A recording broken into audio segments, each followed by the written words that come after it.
cringe baby coyote.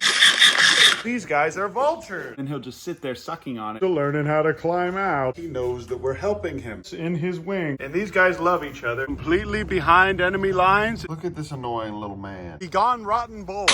Good morning, everybody. Welcome back to the Urban Rescue Branch. Today is the first day I'm giving this little fella a lap bowl because he's definitely old enough for one now. Look at my dog Boo Boo sleeping. All right, everybody. This guy just ate too much milk, honestly, I think. But he's pooping just fine. His tummy's full, and he should be gaining that weight back pretty soon. Garbanzo Bean somehow found his way to the front porch now, and this is where he poops. Look at this annoying little man. But it's a beautiful day to wake up and do all of those chores all over again. Every morning for Bevo, we make a nice little smorgasbord of all kinds of precious little things for him to chew on, but I am gonna have to clean all this stuff up pretty soon. But look at him chewing on that little disc. And look at all those pumpkins growing in the quarantine enclosure. But this precious little boy is slowly starting to warm up to me. And I actually need to spend time with him and love on him in order to get him to eat. I have a little bit of apple and some egg in front of him. But bro is always looking like he's guilty of something. See, look at that. And now he has no more cringe bot flies in his forehead because he ate so much this morning. He ate a lot of milk. He's got a big full belly. Just from poking it, I can tell that we're gonna have to keep an eye on him today. As you guys can see, he has a little bit of pus still here. Cleared most of that out, and I'm giving him amoxicillin for that. And he has a little bit of it on his finger. And I've said this a million times before, you guys, but yes, the goal is to get these little guys back to the wild, so we don't want to be spending too much time loving on them. But at the same time, this is a baby and he needs love from a mother. These are very intelligent little creatures that need all kinds of enrichment. The main goal for a rehab whenever you get a singleton coyote is just to make sure that you limit the amount of people that work with him so he doesn't like all people. It's okay if I'm the only person that he likes, but if all the volunteers and Ian and Sky come over and spend all kinds of time with him and play with him like this, and that's not okay. Same exact premise is what we're doing with the beaver, only the beavers stay with their families for 2 years. Coyotes will stay with their families for about a year. So we've got a long road ahead of us with this little creature. But thank you guys so much for praying for him. I love you guys. I appreciate you. And he is doing a lot better now. Especially that he doesn't have all kinds of nasty things living on him. But look at him. This is my dog, Boo Boo. Yes, we do still care about all of our wildlife here at the Urban Rescue Ranch. Although I am dialing it back on songbirds, you guys, because I'm not trying to get bird flu. There is a new bird flu going around. If anyone's going to get it, it's going to be me. Because I do not be wearing gloves as much as I should be. Also, I left this meat out overnight and it's spoiled, but that doesn't matter because these guys are vultures. Bro, you got to share. Stop it. They do a pretty good job of sharing, even if they're eating from the same bowl. And even though these guys are from 2 different clutches. This ended up being an awesome story, and both of them are developing super well. Their legs are great now, and look at their precious little wings coming in. Boo boo moment. Now I have to prep some special food for this little creature because he's tiny, and I think this is just another type of screech owl. But look at all these flies that we've caught, you guys, many of which are still alive. You're not getting out of this one, buddy. All right, everybody, I take these little bits of chicken, I cut them up, I dip them in this calcium, and then I just feed it to them like this. Because these are not screech owls, these are great horned owls, the biggest species in Texas. That other little guy is one of the smallest species in Texas. Step aside. I put this log in here so they would actually perch on it, because that's what you're supposed to do, but they aren't doing it. All right, these guys have eaten enough. Look at how they both look so different, though. I'm going to give them each one more piece. Even if they're from the same clutch, they could have completely different appearances at the same age. But all right, everybody, this is my juvenile red-tailed hawk that I got from La Vega ISD, the local high school in Waco, where some kids were messing with it and it was just passed out on the ground. I think this is the first juvenile red-tailed hawk that I've had here on the farm, and I think it's the first red-tailed hawk I've ever had in any of my enclosures. But because I want to take care of him, I am going to put his food right here in full view of him on this little platform. One bunny will go there and one bunny will go on this log. And there's nothing better than recycling the animals that we get here that just don't make it in the...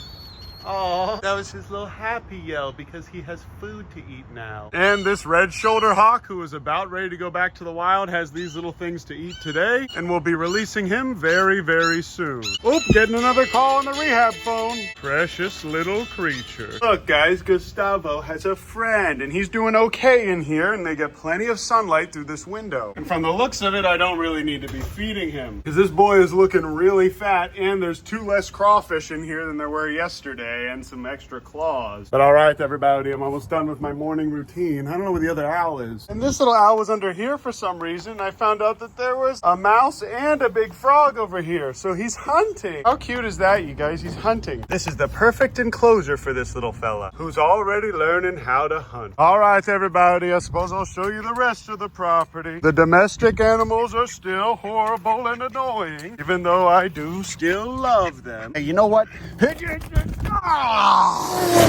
Goose moment. Be gone, rotten boy. BGRB. That's my new slogan. BGRB for Be Gone, Rotten Boy. You guys can find it on Twitter, or otherwise known as X, hashtag BGRB. I need to get that log and move it back now. But man, have we been getting a lot of flooding this year. And Shboo-Boo, my son, is now one with the Cappy Blappies. He is completely behind enemy lines, and they have accepted him as one of their own. This was the best possible case scenario and the happiest of endings here at the Urban Rescue Branch. Thank you, Gort and Kumala, for taking care of my son. Oh, has it been 20 minutes already? Okay, here you go. Oh, you gotta feed these fellas every 30 minutes. Sure do love this cringe blue jay. Name of Mordecai. All right, everybody, day 4 of having this cringe baby coyote. He was basically skin and bones when we picked him up, so I'm keeping him on just the milk replacer for now, but I'm gonna slowly start to give him some mashed pumpkin and boiled chicken pretty soon. And now this little coyote pup is eating like a champion. He's drinking all the milk from his bowl dry. I'm being very careful not to overfeed him. I'm feeling his tummy, and look at all these little marks on him from those bot flies. Poor little creature. All right, everybody, I am still feeding Bevo here from a bottle. This is day 5,000 of having this cringe baby beaver. But as you guys can see, this precious little Bevo is annihilating this bottle. And he's gaining a lot of healthy weight. Look at this precious little tail. Regardless of where we relocate this precious Bevo to, I'm thankful that we had this experience and I got to show you guys what it's like to rehabilitate an orphan baby Bevo. Look at this little beaver paw. But watch this, you guys. Sometimes he'll stop drinking, so I'll try to take it away from him a little bit to make sure he keeps drinking. Or I'll pull it out completely, shoot it, because yeah, you see it got clogged up there for some reason. And then I'll give it right back to him. Sometimes there will be chunks of milk that'll get stuck in the hole, and he'll just sit there sucking on it, not getting anything. So I have to keep a close eye on that. Who's gonna match my freak? You can't mix it too well because you don't want there to be too much air in it. But all right, everybody, this person brought in a great horned owl that was stuck on their fence. They got him off, but he still has a barbed wire in him. So we're gonna see if we can get that off today. Here he is. First things first, I'm gonna put my gloves on. We're gonna see if we can do an exam. And voila, there he is. This is a great horned owl. And it's what these little guys will turn into when they get bigger. And it's almost like he knows that we're helping him. And apparently he does still have a little bit of that wire on him. So we're gonna see if we can take that off. All right, everybody. So what I do is I cover his face like that. And I'm gonna go ahead and grab his leg. There we go.